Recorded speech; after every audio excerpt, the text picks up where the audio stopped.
Have you ever wondered how long it would take to walk to the moon? Now for this scenario, we are actually going to turn off orbital mechanics. And what I mean by that is when a rocket typically leaves from the Earth to the moon, it actually loses speed due to gravity. So in this particular scenario, we are just going to be going a constant speed. Now on average, the moon is 238,000 miles away from Earth. Given that the average human walks 3 miles per hour, it would take approximately 9 years to get to the moon. Now 9 years is a very long time.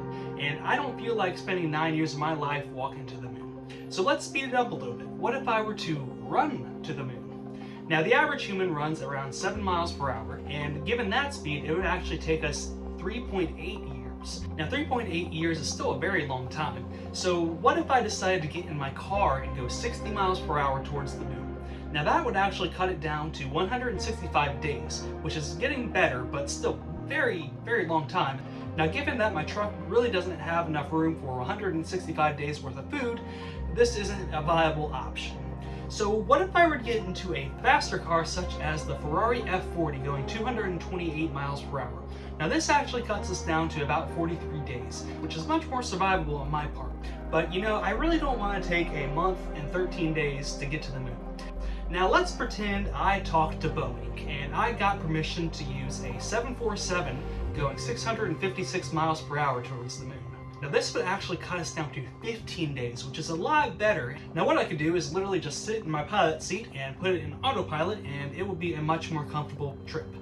Now what if I wanted to get there a little bit faster? So I go to the government and ask them for a Blackbird. A Blackbird goes 2,193 miles per hour, and that would actually get us to the moon in 4.5 days. Now keep in mind, like I said earlier, we are not using orbital mechanics. We were just talking about going the distance from the Earth to the moon. Because in reality, if we were to try to take a Blackbird to space, that would not work because it does not have enough speed to actually orbit the Earth. But getting back to the scenario, now what if I were to take a space plane such as the X-15, which goes 4,520 miles per hour? That actually cuts us down to 2 days, which is really amazing. Now what we're going to do is we are actually going to start going a lot faster. So let's pretend we decided to use this model and shoot the International Space Station right towards the moon. The International Space Station is going approximately 17,000 miles per hour. It would actually get us there in 13 hours, which isn't a bad gig given that a round trip would only be 26 hours. But I want to get there and back in less than 24 hours. Now let's pretend I decided to take a rocket to the moon. Now what I'm going to do in this example is we are going to be going the same speed Apollo 11 took to get to the moon. Now keep in mind, like I said, orbital mechanics are not in the works. When Apollo 11 left Earth, it was actually going 24,200 miles per hour. And again, it lost speed as it went to the moon. But what if we went a constant speed, like in my example? That actually knocks us down to 10 hours. So we could actually get there and back in less than a day. Now, what if I wanted to go the same speed as the fastest man-made object ever?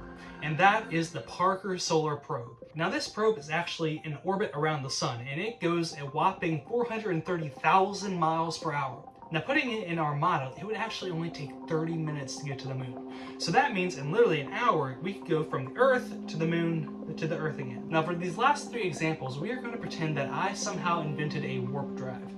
And I decided to go 25% speed of light, which is approximately 167 million miles per hour.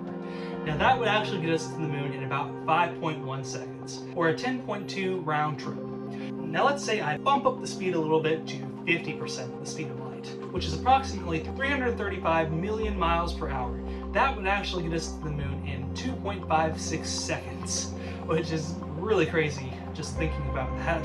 Now for our final example, we are going to be going 100% the speed of light, which is 670 million miles per hour, and that gets us to the moon in 1.28 seconds. Now I hope you guys enjoyed this video. If you have not already, go ahead and subscribe to my channel, and I will see you guys next week with some more space content.